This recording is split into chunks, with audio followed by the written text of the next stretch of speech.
இருக்கக்கூடிய இந்த கூட்டங்களை அவன் கேட்கிறான். அங்க இருந்து கையேந்திரான். பெத்த பிள்ளைய சடலமாக வைத்துக் கொண்டு கண்களில் கண்ணீரோடு அவன் சொல்லுகிறான், இறைவா, என் குழந்தையை நான் இழந்து விட்டேன். என் குழந்தையை கொன்று விட்டார்கள். என் குழந்தையை கொன்றவர்களை என்னால் எதுவும் செய்ய முடியாது.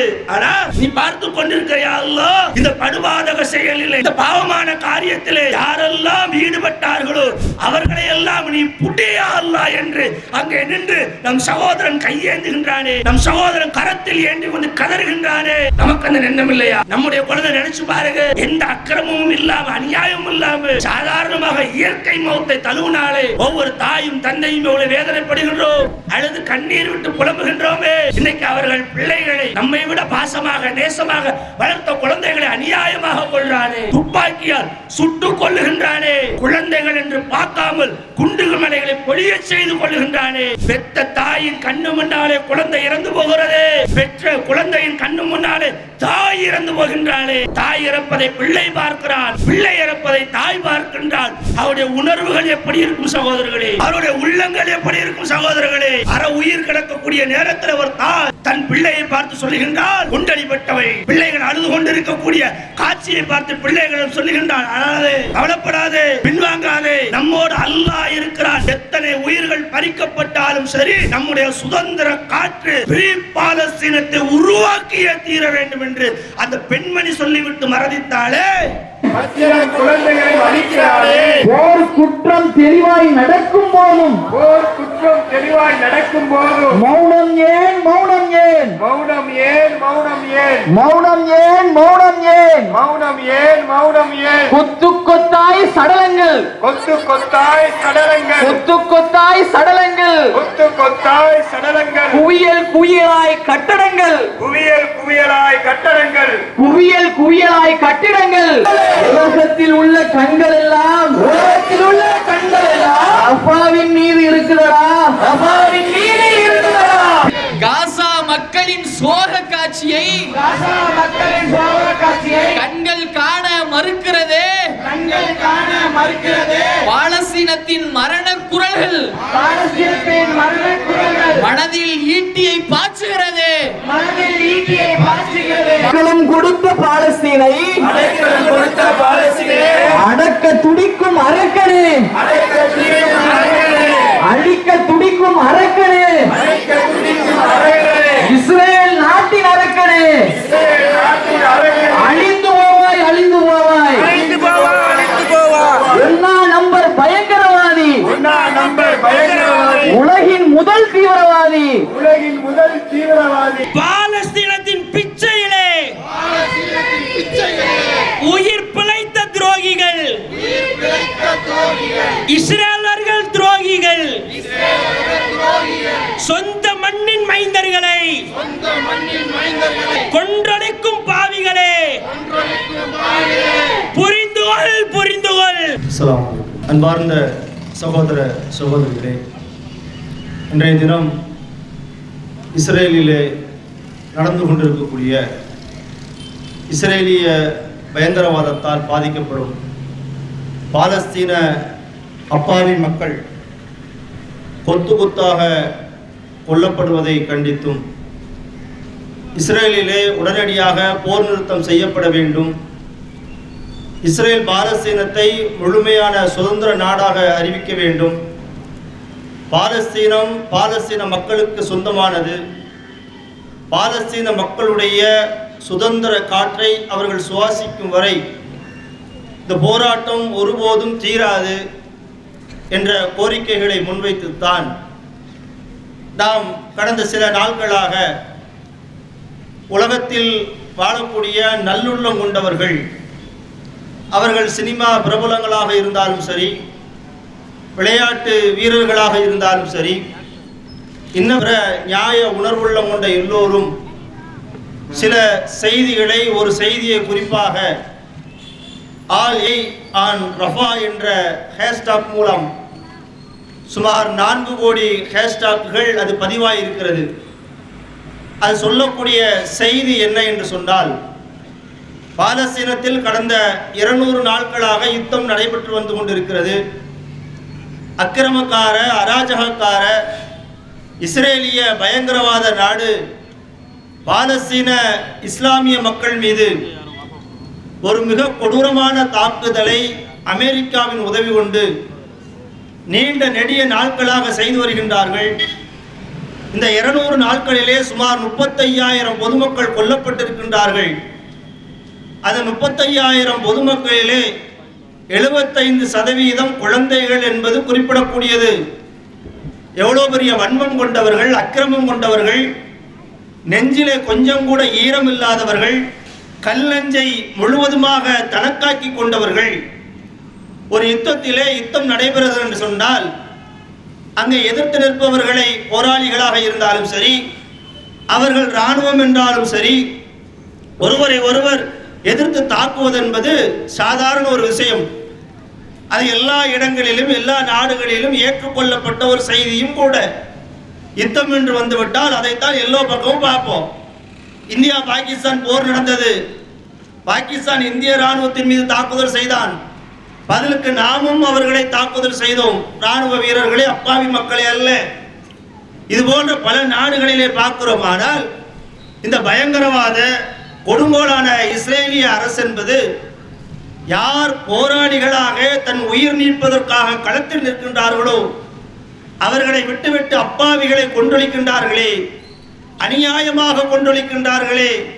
பக்ரீத்துக்கும் ரம்ஜானுக்கும் புத்தாடைகள் அணிந்து இனிப்பு பலகாரங்களோடு மகிழ்ச்சியாக குழந்தைகள் கொண்டாடக்கூடிய இந்த தருணத்திலே அவர்கள் மீது குண்டுமலைகளை பொழிந்து கையில்லாமல் கால் இல்லாமல் இரத்த கோரைகளாக குழந்தைகளை பெற்றவர்கள் குற்றுயிரும் குலையுயிருமாக தன் கரங்களிலே ஏந்தி கொண்டு வரக்கூடிய காட்சிகள் எல்லாம் உண்மையிலே ஈரமுள்ள எவரையும் கலங்கடிக்கத்தான் செய்கிறது.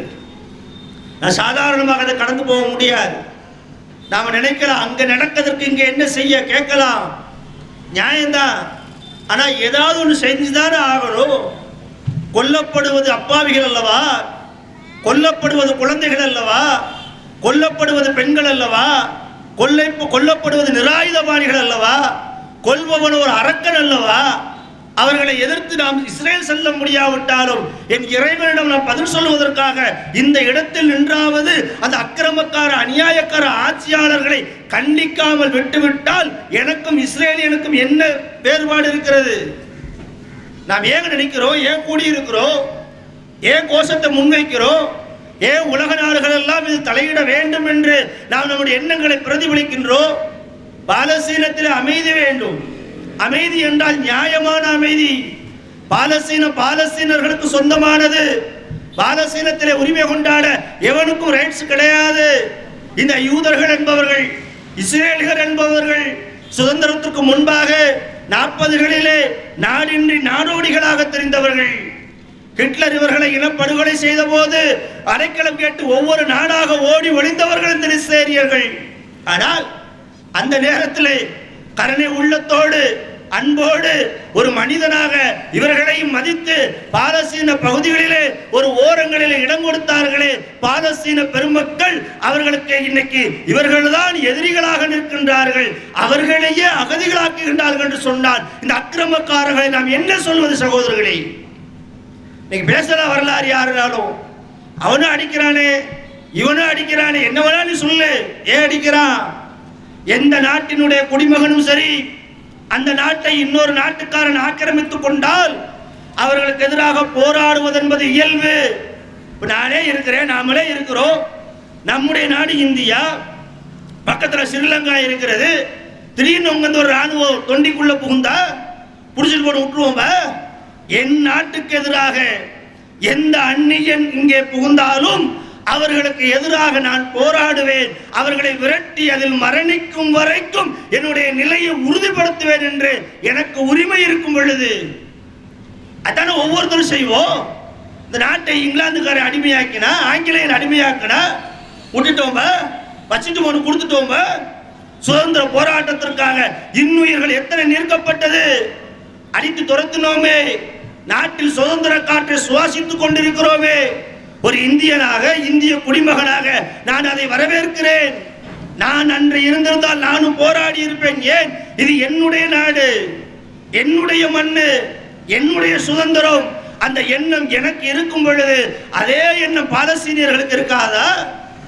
பாலஸ்தீனிய போராளிகளுக்கு இருக்காதா? பாலஸ்தீனத்தில் போராடக்கூடிய மக்களுக்கு இருக்காதா?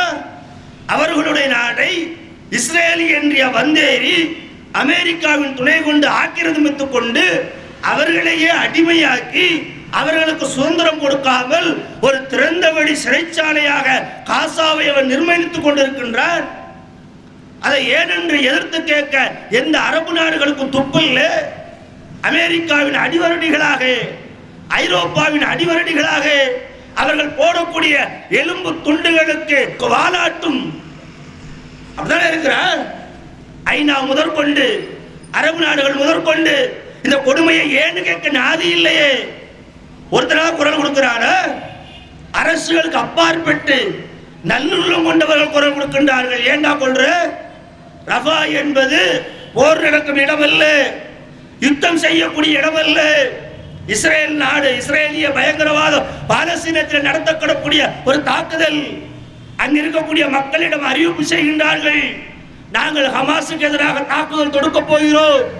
ஆகவே இந்த பகுதியிலே வசிக்கக்கூடிய மக்கள் எல்லாம் இடத்தை காலி செய்யுங்கள் என்று அறிவிப்பு செய்ததன் விளைவாக எகிப்தின் எல்லையோரத்தில் கூடாரங்களை அடித்துக்கொண்டு எந்த போர்களிலும் நாங்கள் கலந்து கொள்ளவில்லை, எந்த பிரச்சனையும் எங்களுக்கு தேவையில்லை என்று அப்பாவிகளாக, நிராயுதபாணிகளாக பெண்களும் குழந்தைகளும் தென்னடித்து வாழ்க்கைகளை கழித்துக் கொண்டிருந்த அந்த அகதி முகாம்களின் மீது இந்த இஸ்ரேலிய வான்வழி தாக்குதல் நடத்தக்கூடிய கொடியவர்கள் குண்டுகளை போட்டு நூற்றுக்கணக்கான மக்களை கொன்றளித்திருக்கின்றார்களே. செய்திகளில் பார்க்கிறோமே, முகநூலிலே பார்க்கிறோமே. பச்சிளம் குழந்தைகள் எல்லாம், பாலகர்கள் எல்லாம், பெண்கள் எல்லாம் இரத்த காயங்களோடு தலையிலேயும் கையிலேயும் குத்துயிரும் குலையுயிருமாக, தகப்பன் இல்லாத பிள்ளையாக, பிள்ளை இல்லாத தாயாக, அண்ணனை இழந்த தம்பியாக உள்ள கேட்க வருகிறாங்க. என்னதான் இருந்தாலும் நம்முடைய உள்ளம், நம்முடைய ரத்தம் கொதிக்காம எப்படி இருக்கும்? இந்த அக்கிரமத்துக்கு எதிராக, அநியாயத்துக்கு எதிராக நாம் மட்டுமல்ல, ஒட்டுமொத்த இந்தியாவில் வாழக்கூடிய ஒவ்வொரு நலம் விரும்பிகளும், மனித நேயர்களும் எப்படி சிஏஏக்கு எதிராக, என்ஆர்சிக்கு எதிராக இந்த நாட்டிலே ஒன்று ஒரு போராட்டத்தை முன்னெடுத்தோமோ, ஒரு மிகப்பெரிய எதிர்ப்பை பதிவு செய்தோமோ, அதுபோல ஒவ்வொருவரும் இஸ்ரேலுக்கு எதிராக நாம் அணிதிரண்டால் நம்மை பார்த்து உலக நாட்டிலே வாழக்கூடிய ஒவ்வொருவரும் அணிதிரள்வார்கள். ஒவ்வொரு மக்களும் தங்களுடைய எதிர்ப்புகளை பதிவு செய்வார்கள். நிச்சயமாக அது இஸ்ரேலுக்கு ஒரு மிகப்பெரிய அழுத்தத்தை கொடுக்கும், அமெரிக்காவிற்கு அழுத்தத்தை கொடுக்கும், ஐநா சபைக்கு அழுத்தத்தை கொடுக்கும். அந்த அழுத்தத்தின் மூலமாக அங்கே அப்பாவிகளாக கொல்லப்படக்கூடிய பாலஸ்தீனர்கள் பாதுகாக்கப்படுவார்களே, அதற்கு இந்த இஸ்லாமிய சமுதாயம் முன் வர வேண்டாமா? இதை கேட்கிறோமே, இது எதுக்கு இங்கேயே பண்றோம் கேட்கிறோமே. நாம் பண்ணணும், இன்னும் பண்ணணும், இது காணாது. ஒரு தமிழ்நாடு தௌஹீத் ஜமாத் மட்டும் குரல் கொடுப்பதால் பெரிய வினைகள் நிகழ்ந்து விடும் என்று நான் எண்ணவில்லை. ஆனால் நாங்கள் மக்களுக்கு முன்மாதிரியாக அங்கே நிற்கின்றோம். எந்த செயலை ஜனநாயக ரீதியாக இந்த மக்கள் முன்னெடுக்க வேண்டும் என்பதை மக்களுக்கு அடையாளப்படுத்த நிற்கிறோம். உன்னுடைய சகோதரன் கொல்லப்படுகின்றான், உன்னுடைய சகோதரி கொல்லப்படுகின்றாள். நீ பெற்றெடுத்த பிள்ளைகளை போல அவன் பெற்றெடுத்த பிள்ளைகள் என்று உயிரோடு இல்லை, இரத்தக்கரை படைந்து பிணங்களாக பார்க்கப்படுகின்றார்கள். அச்சப்பட வேண்டாமா? அல்லாஹ்விடம் நாம் கையேந்த வேண்டாமா? படுவாதாக இஸ்ரேலிய பயங்கரவாதிகளுக்கு எதிராக நம்முடைய குரல்கள் ஓங்கி ஒலிக்க வேண்டாமா? நம்முடைய போராட்டங்கள் உலக நாடுகளிலே அழுத்தத்தின் மூலமாக இஸ்ரேலை பணிய செய்ய வேண்டாமா? வாங்க, அதுக்கு தானே அழைப்பு கொடுக்கிறோம், அதுக்கு தானே மக்களை நோக்கி கேட்கிறோம். இந்த தொண்டையில இந்த கூட்டத்தால் அப்படி இல்லை, சிறு தீக்குச்சி தான், அது பத்த வைக்கும் நெருப்புத்தான் படு பயங்கரமாக பல காடுகளை எரிக்கிறது. நல்ல செயலுக்காக, நல்ல நோக்கத்திற்காக, பாலஸ்தீன மக்களுடைய துன்பங்களிலிருந்து விடுபடுவதற்காக பாலஸ்தீன பெற்றோர்கள், பாலஸ்தீன தாய்மார்கள், பாலஸ்தீனத்தில் வசிக்கக்கூடிய ஒவ்வொரு இளைஞர்கள், கணக்கு பாருங்க, கொல்லப்பட்டவர்கள் 35,000 என்றால் உடல் ஊனமுற்றவர்கள் லட்சக்கணக்கானவர்கள். சகோதரர்களே, உடல் ஊனமுற்றவர்கள் அங்கு கணக்கெடுக்க முடியவில்லை என்ற நிலை ஏற்படுகிறது. வீடு இல்லை, பள்ளிக்கூடம் இல்லை, மக்களுக்கு மருத்துவம் செய்வதற்காக ஏற்படுத்தி வைத்திருக்கிற மருத்துவமனைகள் மீது குண்ட போடுகிறான். கேட்க நாதி இல்லை. இந்த இஸ்லாமிய சமுதாயத்திற்கு சுற்றி இருக்கக்கூடிய அண்டை நாடுகள், அரபு நாடுகள் கேட்கலாம்ல, கேட்கலையே. இஸ்ரேலுக்கு எதிராக அக்கிரமத்தை கண்டிக்கலையே, அணி சேர்க்கலையே, உலக நாடு அவர்களுக்கு எதிராக நிறுத்தலையே. எவனோ சாவட்டு எனக்கல்ல என்று இருக்கின்றானே, எண்ணிக்கொள்ளுங்கள். இன்று பாலஸ்தீன மக்கள் பாதிக்கப்பட்டு அநீதி இழைக்கப்பட்டு அல்லாஹ்விடம் கையேந்துகின்றார்கள். 2 பிரார்த்தனை அவர்கள் செய்கின்றார்கள். என்ன தெரியுமா? ஒன்று, இறைவா எங்கள் மீது, எங்கள் குழந்தைகள் மீது, எங்களுடைய பெண்கள் மீது, எங்களுடைய வீடுகளின் மீது அநியாயமாக தாக்குதல் நடத்தப்படுகிறது. இந்த இஸ்ரேலிய பயங்கரவாதிகளை நீ பார்த்துக்கொள் என்பது ஒரு பிரார்த்தனை. இன்னொரு பிரார்த்தனை தெரியுமா? இன்னொரு பிரார்த்தனை எதை முன்வைக்கிறாங்க தெரியுமா? அவருடைய செய்திகளை மோடுள்ள பார்க்கிறோம். இஸ்ரேல் அல்லாஹ், இந்த அக்கிரமக்கார இஸ்ரேல் இந்த படு பயங்கரவாத செயல்களை எங்கள் நிகழ்த்துவதை கண்ணால் பார்த்தும் கூட அதை கண்டும் காணாமல் இருக்கின்றார்களே, அவர்களையும் நீ பார்த்துக்கொள் என்று அவர் கையேந்துகின்றார்களே. பாதிக்கப்பட்ட, தாக்குதலுக்கு உள்ளாக்கப்பட்ட ஒரு நிராயுதபாணியாக நின்று அல்லாஹ்விடம் கையேந்தக்கூடிய பிரார்த்தனைக்கு நாம் அஞ்ச வேண்டாமா? நம்முடைய எதிர்ப்புகளை பதிவு செய்ய வேண்டாமா? நம் மக்களை அணி சேர்க்க வேண்டாமா? நம்மளால் என்ன இயலும் என்று மூளையிலே முடங்கி கிடக்காமல் என்னால் இயன்றதை என் அல்லாஹ்விற்கு பதில் சொல்லும் விதமாகவாவது இந்த இஸ்ரேலுக்கு எதிராக, அநியாயக்கார ஆட்சியாளர்களுக்கு எதிராக, அப்பாவிகளை கொன்றளிக்கக்கூடிய இந்த கிரிமினல்களுக்கு எதிராக சொல்லணும்ல, சொல்லத்தானே வேணும். அதுக்காக தானே கூடுறோம், அதுக்காகத்தானே கோஷம் போடுறோம். இது எவ்வளவு பெரிய மாற்றத்தை ஏற்படுத்த தெரியாது. ஆனா இந்த நேரத்தில் உள்ள வருந்தி அல்லாஹ்விட கையேந்திரம் தெரியுமா, இறைவனோட கேட்க சொல்றோம் தெரியுமா? நன்றாக நீங்கள் புரிந்து கொள்ளுங்கள். திருமறை குர்ஆனிலே அல்லாஹ் நமக்கு அழகாக சொல்லி காட்டுகின்றான். நீங்கள் அச்சப்பட வேண்டாம், கவலைப்பட வேண்டாம். அநியாயக்காரர்கள் செய்வதை அல்லாஹ் காணாமல் இருக்கவில்லை என்பதை சொல்லி காட்டுகின்றான். வலா தகசபன் அல்லாஹ் காபிலன் அம்மா யௌமலுல் லாலிமூன். இந்த அநியாயக்காரர்கள், இந்த அக்கிரமக்காரர்கள் இவர்கள் செய்யக்கூடிய செயல்களை நாம் ஒருபோதும் காணவில்லை என்று நீர் எண்ண வேண்டாம். ஆனால் நாம் அவர்களுக்கு ஒரு அவகாசம் கொடுக்கின்றோம், அவர்களுக்கு ஒரு வாய்ப்பளிக்கின்றோம், அவர்களுக்கு காலம் தாழ்த்துகின்றோம். அது என்ன காலம் தெரியுமா? மறுமையிலே பார்வைகள் நிலைகுத்தி நிற்கப்படும் அந்த நாளிலே மனிதர்கள் தரிகட்டு ஓடுவார்களே, அந்த நாளுக்காக நாம் காத்திருக்கிறோம் என்று திருமறை குர்ஆனிலே இறைவன் சொல்லி காட்டுகின்றானே. சகோதரர்களே, அல்லாஹ்விட கேளுங்க, அல்லாஹ்விட கையேந்துங்க. இறைவா, அக்கிரமக்காரர்களை, அநியாயக்காரர்களை, கொன்றொழிப்பவர்களை, குழந்தைகள் மீது குண்டு போடக்கூடிய இந்த முட்டாள் கூட்டங்களை கேளுங்க. அவன் கேட்கிறான், அங்க இருந்து கையேந்துறான். பெத்த பிள்ளைய சடலமாக வைத்துக் கொண்டு கண்களில் கண்ணீரோடு அவன் சொல்லுகிறான், இறைவா என் குழந்தையை நான் இழந்து விட்டேன், என் குழந்தையை கொன்று விட்டார்கள், என் குழந்தையை கொன்றவர்களை என்னால் எதுவும் செய்ய முடியாது. ஆனா நீ இருக்கையா அல்லாஹ், நீ பார்த்து கொண்டிருக்கையா அல்லாஹ், இந்த படுபாதக செயலிலே, இந்த பாவமான காரியத்திலே யாரெல்லாம் ஈடுபட்டார்களோ அவர்களை எல்லாம் நீ புட்டியா அல்லாஹ் என்று அங்கே நின்று நம் சகோதரன் கையேந்துகின்றானே, நம் சகோதரன் கரத்தில் ஏந்தி கொண்டு கதறுகின்றானே. நமக்கு அந்த எண்ணம் இல்லையா? நம்முடைய குழந்தை நினைச்சு பாருங்க, எந்த அக்கிரமமும் இல்லாம, அநியாயமும் இல்லாம சாதாரணமாக இயற்கை மௌத்தை தழுவினாலே ஒவ்வொரு தாயும் தந்தையும் எவ்வளவு வேதனைப்படுகின்றோம், கவலைப்படுகின்றோம், அழுது கண்ணீர் விட்டு புலம்புகின்றோமே. இன்னைக்கு அவர்கள் பிள்ளைகளை நம்மை விட பாசமாக நேசமாக வளர்த்த குழந்தைகளை அநியாயமாக கொள்றானே, துப்பாக்கியால் சுட்டுக் கொள்ளுகின்றானே, குழந்தைகள் என்று பார்க்காமல் குண்டுகள் மலைகளை பொழிய செய்து கொள்ளுகின்றானே.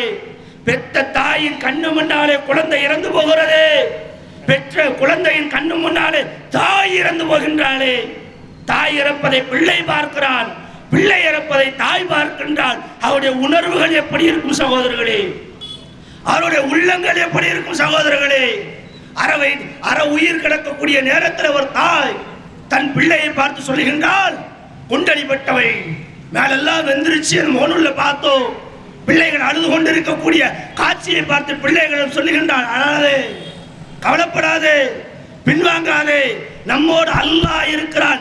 எத்தனை உயிர்கள் பறிக்கப்பட்டாலும் சரி, நம்முடைய சுதந்திர காற்று பாலஸ்தீனத்தை உருவாக்கிய தீர வேண்டும் என்று அந்த பெண்மணி சொல்லிவிட்டு மறதித்தாலே, நிச்சயமாக என் சகோதரர்கள், பாலஸ்தீனத்திலே வசிக்கக்கூடிய எங்கள் சகோதரர்கள், இஸ்ரேலிய அரக்கர்கள் எவ்வளவு பலம் கொண்டு போராடினாலும் சரி, எத்தனை நாடுகளை துணைக்கழித்தாலும் சரி, அல்லாஹ்வுடைய உதவி கொண்டு ஒரு நாள் பாலஸ்தீனத்தில் இருந்து இஸ்ரேலியர்களை விரட்டி அடிப்பார்கள் இன்ஷா அல்லாஹ். அந்த நாளை நாம் காத்துக் கொண்டிருக்கிறோம், அந்த நாளை தேடிக்கொண்டிருக்கிறோம். ஆனால் அது நடக்கும், நடக்காமல் இருக்காது. அது நபிகளுடைய முன்னறிவிப்பு. மஸ்ஜித் அக்ஸா மீட்கப்படும், பைத்துல் முகத்தஸ் மீட்கப்படும், அது இஸ்லாமியர்கள் ஆளுமைக்கு உட்படுத்தப்படும், எந்த மாற்று கருத்தும் இல்லை. இன்னைக்கு நடக்காம போகலாம், நாளைக்கு நடக்காம போகலாம். இன்னைக்கு குண்டுமலையை பொழிந்து அவன் பல ஆயிரம் பேரை கொல்லலாம். ஆனால் அங்கு பெற்றெடுக்கப்படக்கூடிய ஒவ்வொரு குழந்தைகளும் இஸ்ரேலுக்கு எதிராக போராடக்கூடிய போராளிகளாகத்தான் உருவாகும் இன்ஷா அல்லாஹ். அவர்கள் பயப்படல. என் பாலஸ்தீனிய சகோதரன் ஒருபோதும் பயப்படல, ஒருபோதும் பின்வாங்கல. அவன் போய் பத்திரிகையாளர் கேட்கிறான், அந்த நாட்டுக்குள்ள யுத்தம் நடக்கிறது, குண்டுமலை பொழிகிறது, அந்த நிகழ்ச்சி நடக்கும் பொழுதே பக்கத்தை குண்டை போடுறான். அவன் கேட்கிறான், இவ்வளவு கடினமான சூழ்நிலை, வீடுகள் எல்லாம் இடிக்கப்படுகிறது, குண்டுமலை பொழியப்படுகிறது, நீங்கள் மரணித்து விடுவீர்கள் என்ற பயம் உங்களுக்கு இல்லையா? நீங்கள் உங்களை காப்பாற்றிக் கொள்ள கொஞ்சம் வெளியேறலாமே என்று கேட்கும் பொழுது சொல்லுகின்றான், நான் இந்த நாட்டிலே பிறந்தவன், இந்த நாட்டிலே வளர்ந்தவன், இது என்னுடைய நாடு, என்னுடைய மண்ணு, என்னுடைய பள்ளி, என்னுடைய போராட்டம். நான் இங்கு வாழ்வது இவர்களை எதிர்ப்பதற்காகத்தான். அந்த வாழ்வு எனக்கு அளிக்கப்படாமல் நான் மரணித்தால் அதுவும் எனக்கு வெற்றிதான் என்று ஈமானிய உணர்வோடு பேசுகின்றானே, அதில் நமக்கு ஒரு பாடம் இல்லையா? படிப்பினை இல்லையா? நம்மை போல சமகாலத்திலே வாழக்கூடிய நம் சகோதரர்கள் குண்டுமலைக்கு முன்பாக நின்று குழந்தைகளை இழந்தவர்கள் ஒப்பாரி வைக்கல, ஓலமிடல, அல்லாஹ்விட கையேற்றுகின்றார்கள். அவர்கள் பேசுகின்றார்கள், எங்களுக்கு இழைக்கப்படும் அநீதிகளை அல்லாஹ் காணாமல் இல்லை, கண்டிப்பாக பார்ப்பான், மறுமையில பிடிப்பான். அந்த தீர்ப்புக்காக நாங்கள் காத்திருக்கிறோம், அந்த நாளுக்காக நாங்கள் காத்திருக்கிறோம். அந்த நாளை அடையும் பொழுது எங்களுக்கான நீதி கிடைக்கும் என்ற ஈமானிய உணர்வை வெளிப்படுத்துகின்றார்களே, அத்தகைய ஈமானிய உணர்வு உலகத்தில் வாழக்கூடிய எல்லா முஸ்லிம்களுக்கும் வெளிப்பட வேண்டும். சகோதரர்களே, சோதனை இல்லாமல் சொர்க்கம் போக முடியாது. சொர்க்கம் அவ்வளவு எளிதானது அல்ல. நீங்கள் சொர்க்கத்திற்கு செல்ல வேண்டும் என்று சொன்னால் சோதனைகளை அனுபவிக்கத்தான் செய்யும். உங்கள் நம்பிக்கைக்கு எதிராக, உங்கள் கொள்கைக்கு எதிராக, உங்கள் மார்க்கத்துக்கு எதிராக, நீங்கள் வசிக்கக்கூடிய உங்களுடைய இருப்பிட எல்லாத்துக்கு எதிராகவும் அக்கிரமக்காரர்களும் அநியாயக்காரர்களும் உங்களை விரட்டுவதற்கு வரத்தான் செய்வான். புல்டோசரோடு வருவான். வந்தாங்களா இந்தியாவில்? இன்னும் வருவான். நன்றாக சிந்தித்துக் கொள்ளுங்கள். வானில் இருந்து பொழியப்படும் குண்டுமலை கஞ்சாத சமுதாயம், அவர்களை பார்த்து இஸ்லாமிய சமுதாயம் இந்தியாவிலே பாடம் படிக்க வேண்டும். உள்ள உறுதி, ஈமானிய உறுதி, நம்பிக்கை உறுதி, அல்லாஹ்விடம் வெகுமதி கிடைக்கப்பெற வேண்டும் என்ற ஆசை மிக்க வாழ்வு. இந்த உலக வாழ்வல்ல பெரியது. அவன் வாழாத வாழ்க்கையா? அவனுக்கு இல்லாததா? ஆனா அவன் நாடினால் அந்த நாட்டை விட்டு தப்பித்து வேறு நாட்டுக்கு செல்லலாம், அகதிகளாக செல்லலாம். போகமாட்டான். போகல. எங்கள் வாழ்வும் மரணமும் பாலஸ்தீனத்தில் தான், பாலஸ்தீன வெற்றியில் தான், இந்த இஸ்ரேலுக்கு எதிராகத்தான். ஏனென்றால் எங்களிடம் நியாயம் இருக்கிறது என்று பேசுகிறான். அவன் அக்கிரமாக போராடவில்லை. இஸ்ரேல் அதில் ஏன் நாடு, என்னுடைய மண்ணு, நாங்கள் வளர்ந்தவர்கள், நாங்கள் உங்களுக்கு வாழ்வளித்தவர்கள், நீங்கள் எங்களை அடிமையாக்குவதை ஒருபோது ஏற்றுக்கொள்ள மாட்டோம். பிறக்கும் சுதந்திர பாலஸ்தீனம், சுதந்திர பாலஸ்தீனத்தின் குழந்தைகள், சுதந்திர பாலஸ்தீனத்தினுடைய பெண்மணிகள், சுதந்திர பாலஸ்தீனத்தினுடைய இளைஞர்கள், சுதந்திர பாலஸ்தீனம் அங்கு நிகழாமல் இன்ஷா அல்லாஹ் ஒருபோதும் இருக்காது. இஸ்ரேல் எவ்வளவு பெரிய அக்கிரமங்களை நடத்தினாலும் சரி. ஆனா இன்னைக்கு நடத்தி கொண்டிருக்கக்கூடிய இந்த தாக்குதல் இருக்கிறது, இந்த அப்பாவி மக்கள் மீது குண்டு வழியக்கூடிய நிகழ்வுகள் இருக்கிறது. போர் விதிமுறைகளை எல்லாம் மீறியது.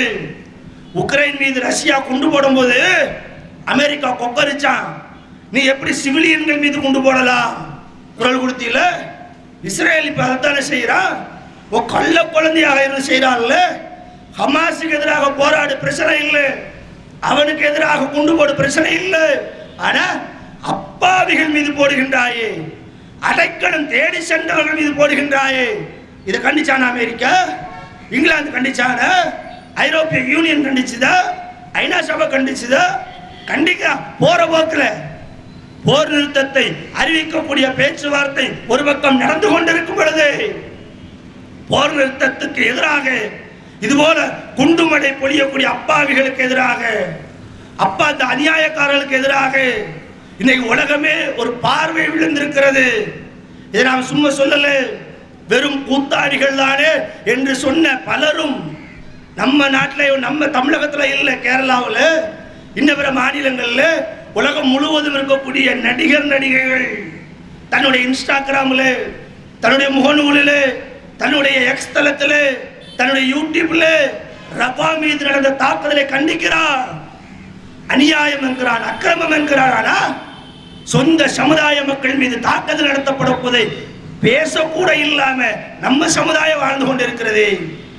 இந்தியாவில் வசிக்கிறோமே, தமிழ்நாட்டில் வசிக்கிறோமே, நமக்கு என்ன ரைட்ஸ் இருக்கோ அதன் பிரகாரம் நிற்கலாம்ல. அவனுக்கு தகுந்தவாறு எதிர்ப்பு தெரிவிக்கிறாள்ல. நீங்க ஒரு ஆர்ப்பாட்டம் மூலமாக, கண்டனத்தின் மூலமாக, மக்களுக்கு செய்தியை கொண்டு போய் சேர்ப்பதன் மூலமாக உன் சகோதரனுக்கு உதவ மாட்டியா? உலகத்தினுடைய பார்வை பாலஸ்தீனத்தின் மீது திருப்ப மாட்டியா? பாலஸ்தீனத்திற்கு அமைதி வேண்டும் என்று நீ குரல் கொடுக்க மாட்டாயா? பாலஸ்தீன மக்கள் பாலஸ்தீனத்தை விடுதலை நியாய உணர்வுகளை புரிந்து கொள்ள மாட்டாயா? அதெல்லாம் செய்யணும். தொண்டில மட்டுமல்ல, தமிழகத்தில் மட்டுமல்ல, இந்தியாவில் உள்ள ஒவ்வொரு முஸ்லிம்களை செய்யணும். செய்வீங்க. நீங்கள் செய்வதற்கு ஒரு தூண்டுகோலாக நாங்கள் இந்த ஆர்ப்பாட்டத்தை நடத்தி கொண்டிருக்கிறோம். இந்த செய்தியை மக்கள்கிட்ட சேர்க்க வேண்டும் என்பதற்காகத்தான் இவ்வளவு ஒன்று கூடி இருக்கிறோம். ஒரு ஜனநாயக நாட்டிலே ஜனநாயக ரீதியான எதிர்ப்பை கூட நாம் பதிவு செய்யவில்லை என்று சொன்னால், ஜனநாயகம் குளிதோண்டு புதைக்கப்பட்டு அக்கிரமக்கார அநியாயக்கார ஆட்சி நம் மீது சுமத்தப்படும் பொழுது நமக்கு கேட்பதற்கு யாரும் இருக்க மாட்டார்கள் என்பதையும் இந்த நேரத்தில் நான் கடினமாக பதிவு செய்து கொண்டு, பாலஸ்தீன விடுதலைக்காக, பாலஸ்தீன மக்களுடைய விடுதலைக்காக, பாலஸ்தீனத்தில் கொல்லப்படக்கூடிய குழந்தைகளுடைய மறுவாழ்வுக்காக அல்லாஹ்விடம் கையேந்துங்கள், இறைவனிடம் கையேந்துங்கள். நம் ஒவ்வொரு நாளும் தொழுகைகளை கேட்கிறோம், குறிப்பாக தகஜத்தில் கேட்கிறோம். உங்களுடைய பிரார்த்தனைகளில் அந்த குழந்தைகளுக்காக, கொல்லப்படுபவர்களுக்காக, பெண்களுக்காக, பாலஸ்தீன விடுதலைக்காக கையேந்துங்கள் சகோதரர்களே, கையேந்துங்கள் சகோதரிகளை. அல்லாஹ்விடம் முறையிடுங்கள். இறைவா, இந்த அக்கிரமக்காரர்களை நீ பார்த்துக்கொள். இறைவா, இந்த அநியாயக்காரர்களை நீ பார்த்துக்கொள். இறைவா, இந்த இஸ்ரேலிய பயங்கரவாதிகளை நீ பார்த்துக்கொள். நபிகள் நாயகம் ஸல்லல்லாஹு அலைஹி வஸல்லம் அப்படித்தான் துஆ செஞ்சாங்க. அவர்கள் மீது நடத்தப்பட்ட தாக்குதல், ஒட்டக குடல்களை அள்ளி வைக்கும் பொழுது அல்லாஹ்வுடைய தூதரால் எதுவும் செய்ய இயலல. குறைஷிகள் வலுவாக இருந்தாங்க. குறைஷிகள் கைகொட்டி சிரித்தாங்க. அநியாயம் செய்தான், அக்கிரமம் செய்தான். நபிகள் நாயகம் ஸல்லல்லாஹு அலைஹி வஸல்லம் அவர்கள் அல்லாஹ்விடம் பிரார்த்தனை செய்தார்கள். என்ன வார்த்தை தெரியுமா? இறைவா, இந்த அபூஜஹலை நீ பார்த்துக்கொள். இறைவா, இந்த உக்குபாவை நீ பார்த்துக்கொள். இறைவா, இந்த உமையாவை நீ பார்த்துக்கொள். எனக்கு எதிராக அக்கிரமம் செய்கின்றார்கள், அநியாயம் செய்கின்றார்கள் என்று நபிகளார் கேட்ட துவாவிற்கு பகரமாக பதிலே அனைவரும் ஒரு சேர வெட்டி வீழ்த்தப்பட்டார்களே. இரண்டுக்குமான கால இடைவெளி இருந்ததானால் இறைவனுடைய தண்டனையில் இருந்து, இறைவனுடைய பிடியில் இருந்து, இறைவனுடைய பார்வையில் இருந்து எந்த அக்கிரமக்காரனும் தப்பித்து விட முடியாது. ஆனா நீ கேட்கணும், நான் கேட்கணும், எல்லாரும் கேட்கணும். பாதிக்கப்பட்டவன் கேட்கா, அவனுடைய துவால நாம சேர்ந்துடக்கூடாது. என்ன கேட்கிறான்? எல்லாம் எனக்காக குரல் கொடுக்காதவனையும் கேட்கிறான்ல, அவன் பாதிக்கப்பட்டவனுடைய துவாது அல்லாஹ் ஏற்றுக்கொண்டான நாமளது கிழக்காகி விடக் கூடாது. ஆகவே அந்த மக்களுக்காக நாம் கையேந்துவோம், எதிர்ப்புகளை பதிவு செய்வோம், இன்னும் எதிர்ப்புகளை வலுப்படுத்துவோம். இன்ஷா அல்லாஹ் பாலஸ்தீன விடுதலை என்பது சாத்தியம், நடக்கும். அதை நாம் காண்கிறோமோ இல்லையோ, இன்ஷா அல்லாஹ் அது நிச்சயமாக நடக்கும் என்ற செய்தியை முத்தாய்ப்பாக கூறி என் உரையை நிறைவு செய்கின்றேன். இஸ்லாம் மற்றும் சமுதாய செய்திகளை அறிந்து கொள்ள தமிழ்நாடு தௌஹீத் ஜமாஅத் யூடியூப் பக்கத்தை உடனடியாக சப்ஸ்கிரைப் செய்து கொள்ளுங்கள். மேலும் பெல் பட்டனையும் கிளிக் செய்து கொள்ளுங்கள்.